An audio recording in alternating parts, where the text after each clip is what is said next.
So we did a little bit of this in the first class, but I want to kind of reinforce it because it's super important. We're going to look at what happens when MIDI comes into the track and how data flows through. So just to keep things simple, I'm going to move this audio track up here, and then this one up here as well. So now I've got these MIDI tracks down here, okay? So let's record something onto this MIDI track. So I'm going to press record. So now I've armed this MIDI track to record, and it's listening to my MIDI device, so now I'm going to record.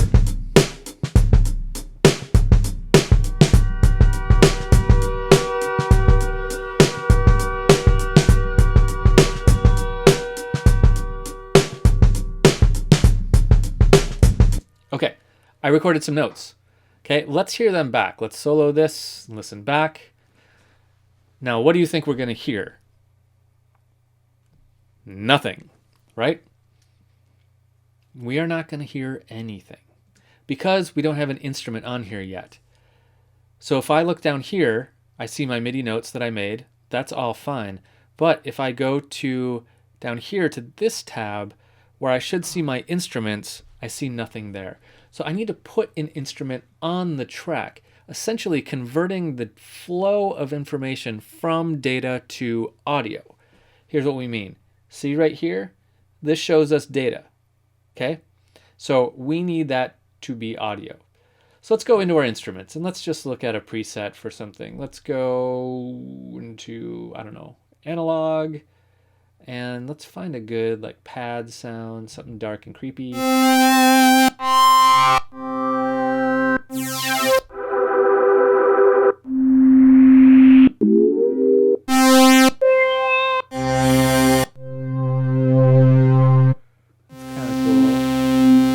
Let's use that. I like that buzziness. So I can either just double click on this or I can drag it right on the track. And now we have it. So now my track is still armed to record. So if I play on my keyboard,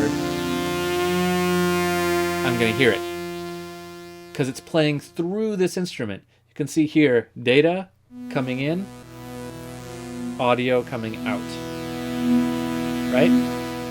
So now if we play our MIDI track, we will hear it played through that instrument.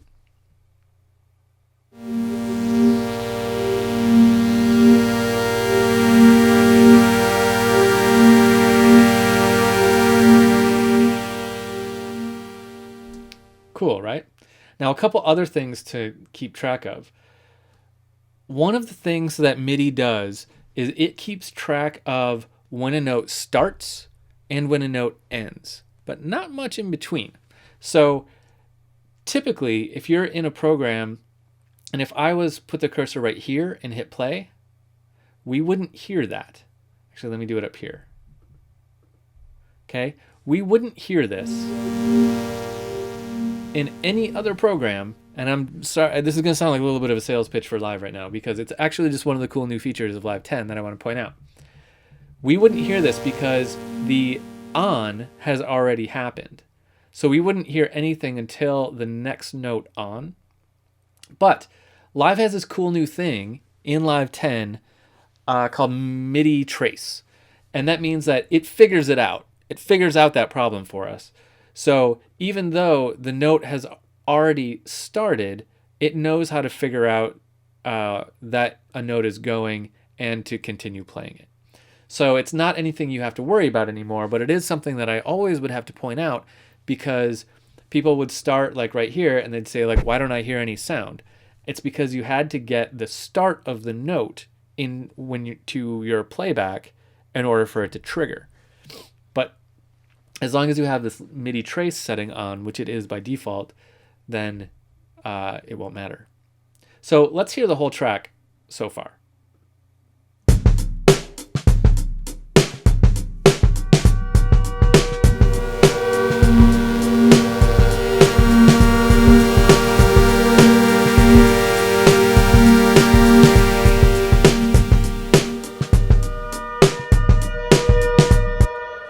Okay, that told me something very interesting. These notes that I played here are the same notes happening here. Certainly didn't sound like I did it.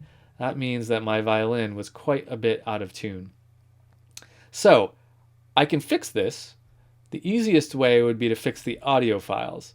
So I can try to tune these by using the sense tune and see if I can figure out exactly where it is. So this is going to take a little bit of experimenting. So I'm going to pause the video and see if I can tune that audio file. So what I did is I just kind of went back and forth and adjusted the sense of this. So a sense is very fine tuning. There are 100 cents per semitone, which is what we change here.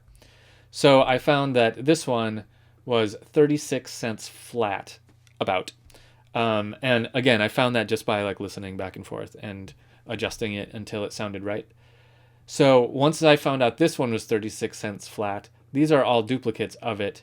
Even though these ones are transposed by 4 steps, they're still 36 cents flat. So I just boosted everything by 36 cents. And now it sounds a little bit better.